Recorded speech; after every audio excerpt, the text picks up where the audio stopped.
Great respect for Temple, their program, Coach McKee. They played really well, tough, physical. They were dynamic on defense, and obviously Khalif Battle, what he did to take the game over in the last 5 minutes, it was a dynamic performance by him, particularly in the second half. He's a heck of a player, and hopefully he's all right. I know he sprained his ankle late in the game. That being said, very frustrated that we weren't able to convert on free throws and shots at the rim. I think that's obviously a big deal and probably will be the telltale watching the film that, if you can put a couple more points on the board, maybe we're able to stay within striking distance or, have a chance to be in a better position at the end of the game. And, we just have to, kind of get ready for the next one on Saturday. Coach, what are you seeing from the offense when there is a cold stretch like that, like in the first half? Well, again, when you shoot 35 free throws, that means the offense is working to some degree. Because if you can get to the free throw line 35 times, it may not look that way to the naked eye. It may not look that way.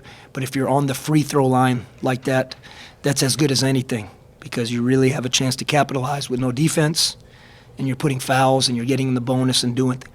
Now, the flip side of that is if you can't convert and you don't make free throws, it turns into basically what it is a turnover. And that's basically what a missed front end 1-and-1 is, or missing 2 free throws. It's a turnover. And we had way too many turnovers on the free throw line. We had 12 turnovers for the game. Some of them were unacceptable. But when you talk about our missed free throws, that really was the difference. As far as a lull on offense, again, I thought we were getting the shots we wanted. There was a small stretch where we were having a hard time getting to the paint early in the game. But once that, I think both teams struggled early in the game offensively. And then we couldn't, we didn't make shots at the rim, and we obviously didn't shoot the ball well. We made 5 threes, and one of them was a prayer at half court, at the end of the first half. I guess for free throws, how can you work on that? Is it more individual based on a player, or can you just shoot well? How do you work on that? I would say that, Javon Small is a really good shooter. He went 4 for 8 from the free throw line tonight. Sports is a funny thing. There's no answer that our guys shoot free throws every day individually. We shoot free throws in practice. We do pressure free throws. There's a mental aspect to this, like in all sports. And we've had games where we've shot the ball well from the free throw line, and obviously tonight was one of the games we have not shot it well. Now, overall as a team, our percentage is not real good. We're towards the bottom of this league shooting free throws. But we have a couple guys that are shooting Shaq-esque free throw numbers. When you're shooting in the 30s and 40% free throws, your team free throw percentage is going to come down, especially if you're getting to the free throw line a decent amount.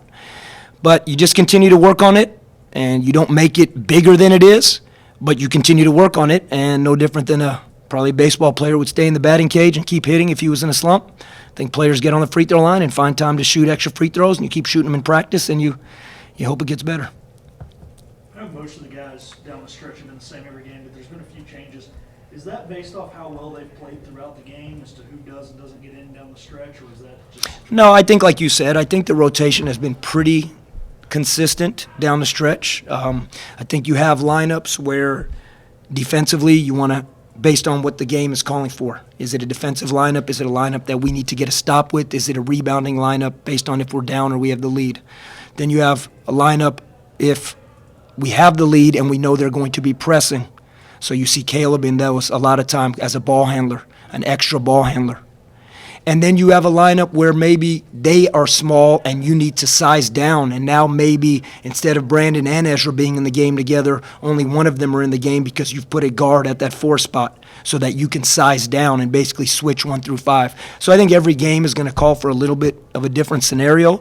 But I would say this, the one thing that you can't do and we won't do, guys aren't going to be in the game late game if turnovers are an issue.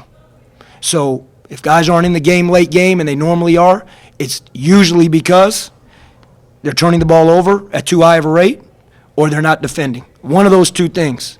Because at the end of the game, what you must do is take care of the ball and get a shot.